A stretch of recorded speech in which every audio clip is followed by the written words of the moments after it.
we are going to talk a little bit about women's rights in the Gambia. And I know that you have some strong opinions and feelings about this.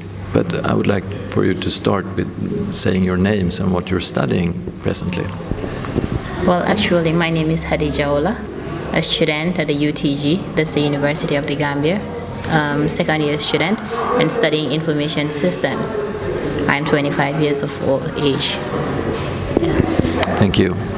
My name is Mary Mamdigan Fai. I just turned 22, and I'm a final year law student. So welcome to you both. My name is Henrik, and I'm from Sweden. So, when you first started going to the university, what were your expectations of how you were going to be treated as a woman? Well, actually, I was not thinking that it would be gender bias because I thought it was open to all.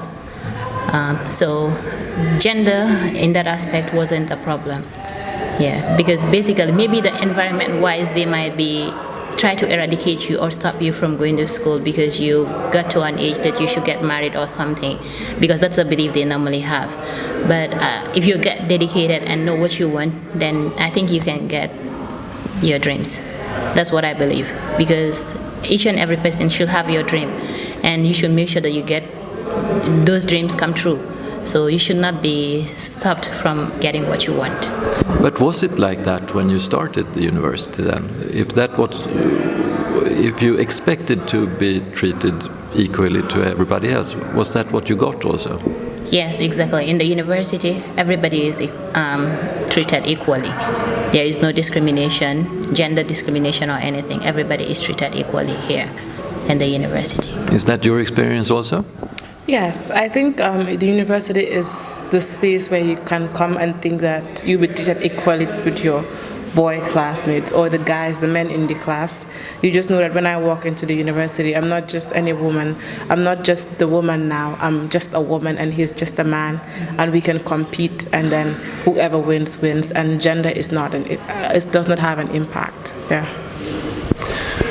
Well, I'm happy to hear that, because that's the way we as Swedes also feel about equal rights. Has there been any point where you feel that there's hard to make your voices heard in class because the men are a little bit more used to talk and listen to each other? Well, the course that I'm doing is kind of male dominated. There are not much females going into that course. So most of the times you'll see that we will be 3 in number, like 3 females in number, and there will be a whole lot of guys in the class. But still, we have our voice, and we want to challenge the guys that what they can't do, we can do better. So we want to go beyond their imagination and just do amazing things in class. That's it.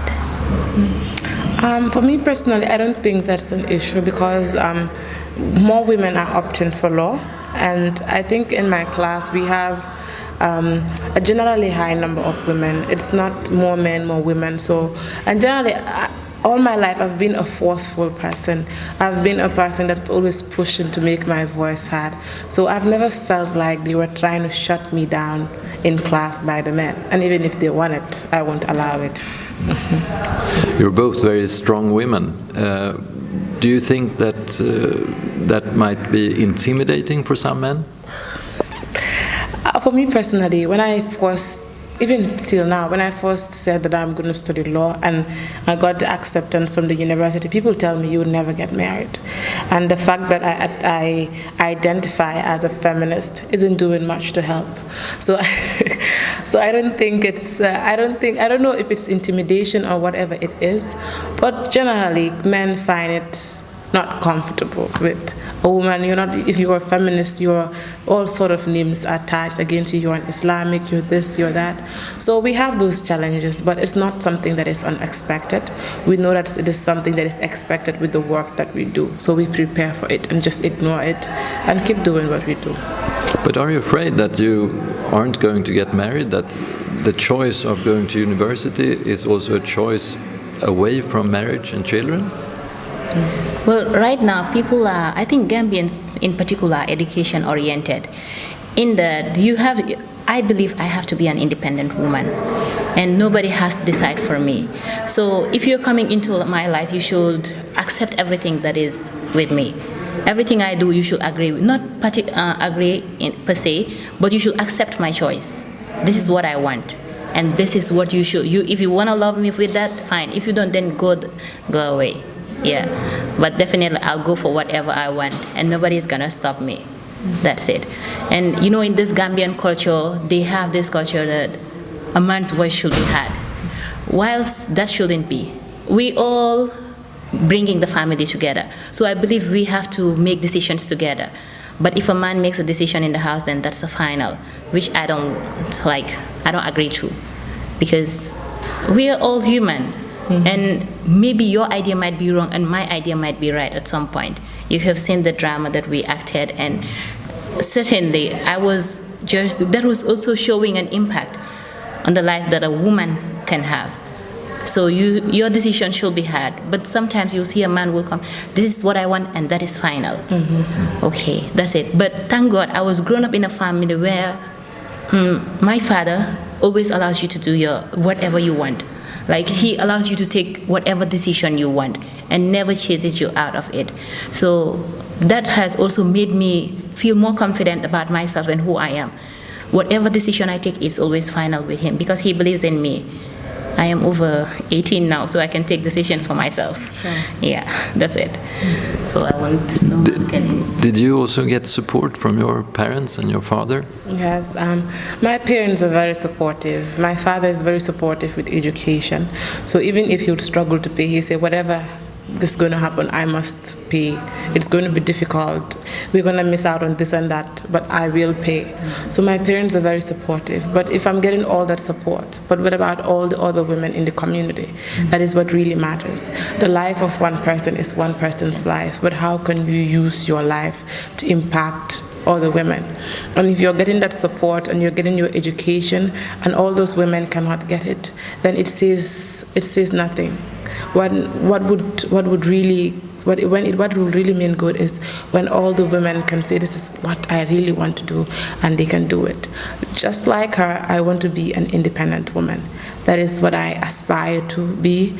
And if it means that there's going to be no man, then so be it. But I refuse to believe that all men are misogynist. I refuse to believe that. We're not. Exactly. So what do you think of the future then? Do you think that there will be equality for women in the Gambia in the future? I think the future is bright. With education, anything can be achieved.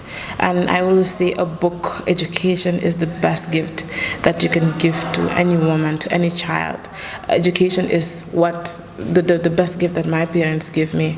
So if we can empower women through education, and now that more girls are going to school and staying in school and then going on to universities and having their careers, then it says a lot about the future.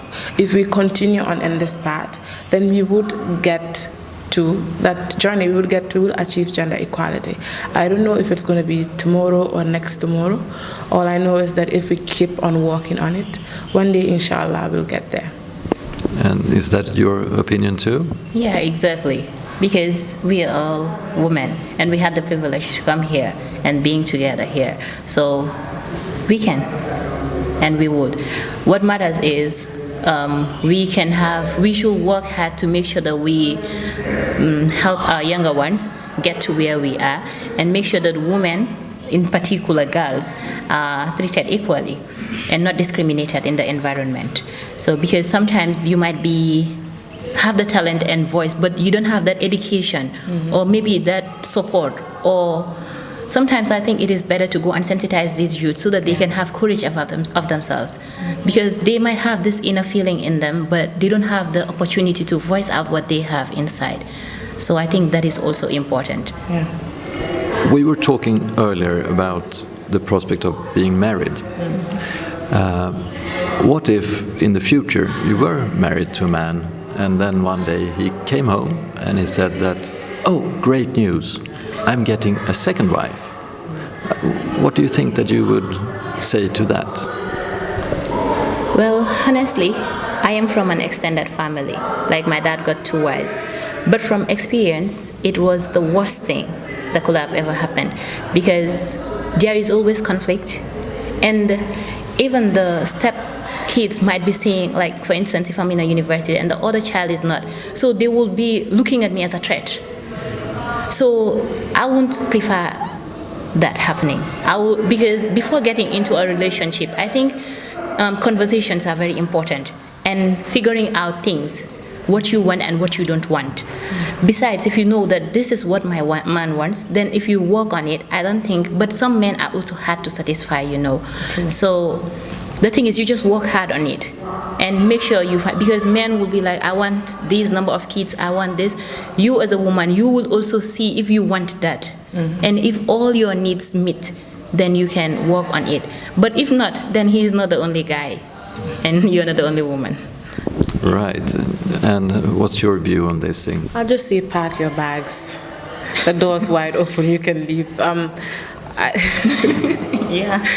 Yeah, honestly, I think polygamy has a very religious, it is religious, but for me personally, I believe in monogamy. Yeah, so even within religion, it allows you to choose between polygamy and monogamy. And as a woman, I'm monogamous. That's what I believe in, yeah. Well, I really thank you for this conversation that we had today. I feel very optimistic about the future now. Yeah. So it was very nice to be talking to you. Thank you. Thank you. Thank you. Thank you very much.